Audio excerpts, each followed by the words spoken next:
From Chinese accessory maker Anker comes the Nebula Mars, a $600 portable projector with massive speakers and a big internal battery. Hi, I'm James Bruce and you're watching MakeUseOf.com reviews. So the Nebula Mars is a smart projector, meaning that it runs a very basic version of Android to handle all the system settings and some basic media playback. More on that later. However, unlike many portable projectors, it does also have a full-size HDMI import, so it can be run with any other external source. And that already puts it leagues ahead of most portable projectors that you're going to find on the market. Inside you'll find an ARM A7 quad-core chip, and there's 12 gigabytes of onboard storage. So while it isn't going to store an awful lot of movies and media, there is of course always the external USB port as well as the HDMI in, so you can take media from a variety of sources. The ANSI lumens rated brightness is 500 lumens, which is significantly higher than any other portable projector I've seen, but still a little bit less than what you'll find on most home cinema projectors. But considering this can run off battery power, I'd still say that's incredibly impressive. Speaking of which, it's a whopping 19,500 milliamp hour battery that you'll find inside here, giving a stated playback time of around 3 hours. Now there are 3 levels of brightness, which is what's really going to determine your battery life. The highest of which is only available when the battery has 60% left or more, or it's plugged into AC power. On the lowest brightness, Eco mode, we managed to get a full 3.5 hours of streaming YouTube playback out of it. While on the highest standard brightness, which again was only available up until when it reached 60% power, at which point it switched to medium power rating, that still got us a good 2 hours, 15 minutes roughly of playback time. So that's easily enough for a full movie, probably even enough for an epic Lord of the Rings. A pair of JBL speakers provides the very loud audio output. Now, while there is a good amount of bass there, it's obviously not comparable to even the cheapest of budget home cinema systems. However, in the context of a portable projector, they are absolutely stunning. In the past, when I've been reviewing portable Pico projectors, that sort of thing, I've always had to preface the review by saying, well, of course, you're going to need to buy some external speakers for this. What do you expect? But for this device, that is absolutely just not the case. This will easily be enough for a big room, a big audience, or somewhere with a good bit of background noise. Still, if you do have external speakers available, such as something built into the room, you can still connect external speakers either through Bluetooth or through the 3.5mm audio out. This is one of the few devices where with my initial hands-on time with it, I actually had to go, whoa, that's far too loud, turn it down. Maybe I'm just getting old. In terms of design, it's actually really unique. And one signature aspect is the leather strong carrying handle that's on top. Obviously, it's also convenient, but actually it looks quite classy. The speaker grills cover both the left and right-hand sides fully, and on the top you'll find some basic navigation and volume buttons, as well as some LEDs to indicate remaining battery level. Then on the rear you'll find the USB, HDMI in and audio out ports, as well as power in. Around the front is a built-in lens cap, and the cool thing about this is that when you pull it down it will automatically turn the system on within about 5-10 seconds.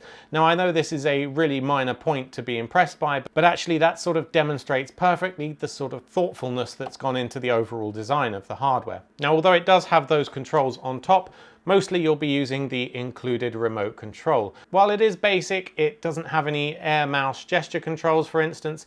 It does still feel really good. The buttons are slightly rubberized and it gets the job done. 2 other design aspects I wanted to touch upon was, first, it's a completely digital focus system. You press the button in the top right of the controller and then it displays a logo on top of whatever you're currently watching. Then you use the volume buttons to focus in and out. There's no sloppy analog dial on here that you have to fumble around with. Also, what I liked was the integrated tilt sensor, which means if you're projecting onto a surface at a funny angle, it will automatically adjust the vertical keystone for you. One more neat feature is the fact that it has a standard tripod mount on the bottom, so if you do need to tilt it up or down, you can easily do so using standard camera equipment. Just be sure that it can take the weight. At around 6 pounds or just under 2 kilograms, this certainly isn't that lightweight. It's quite a bit more than your high-end DSLR might be, so you do need to bear that in mind depending on what you mount it on.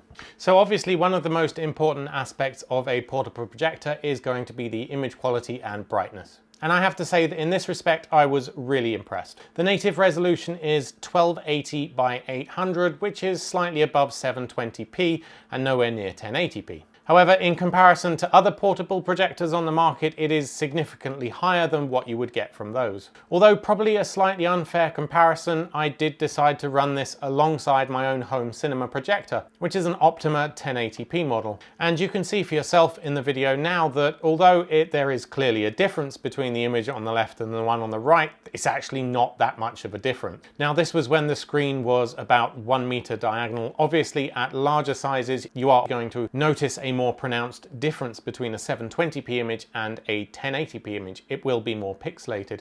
However, in testing, I can't really say I noticed, even when I tried at the larger size of around 150 inches, it was still perfectly watchable.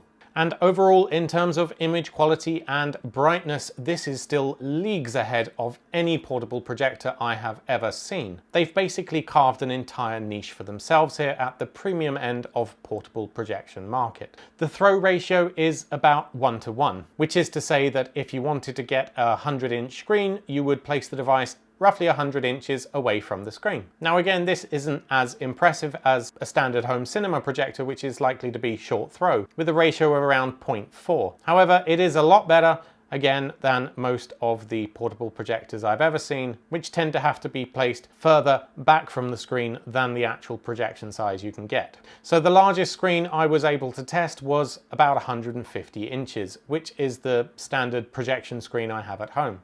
Quick post edit here. Since we had a night of unusually dry weather, I managed to take it outside after dark. So then I said, well, how far can we push this? Turned it on to full brightness and projected onto the largest 2-story bit of wall I could find. I gave up measuring at this point. It was probably in the range of 7-8 meters diagonally, and frankly could have gone larger. I just don't have a wall that's big enough to test beyond that, I'm afraid. Either way, this is going to make for some crazy cool outdoor movie nights, I guarantee that.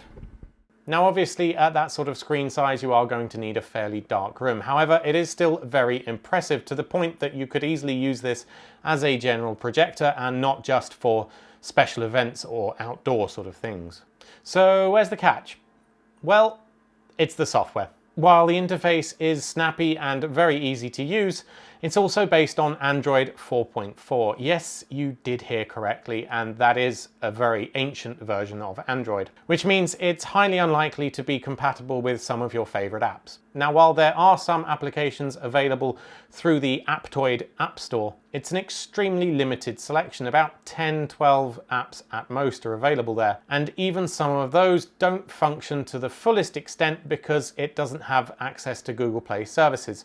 So on YouTube, for instance, you can't actually sign in, so you won't get a customized experience. You'll just get a default selection of videos on the home screen. So that's a real shame. Now, I'd like to say that it's possible that it will receive a software update at some point, but that seems highly unlikely. The fact that it has shipped with Android 4.4, which is many versions out of date, means there's probably some inherent technical limitation with the chip used inside, for instance, which means it likely won't actually be upgraded. Still, if the built-in apps aren't enough, well then you can always use an external source. You could just plug a Chromecast dongle into the HDMI port and be done with it. So, should you buy the Nebula Mars? Well, if you're in the market for a portable projector, then I will absolutely, without hesitation, recommend this model to you. To be honest, this really is your only choice. As far as I can tell, there just aren't any alternatives that I could recommend to you. The highest praise I can give the device is that it's something I'll consider picking up myself for outdoor movie nights and other special events, which is something I've really never considered with a portable projector before. However, you really should still ask yourself if you really need that portability.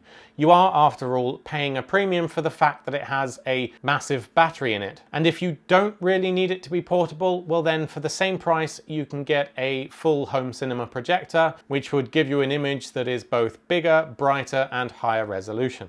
So really ask yourself, do you need the battery power? And if the answer is yes, get the Nebula Mars.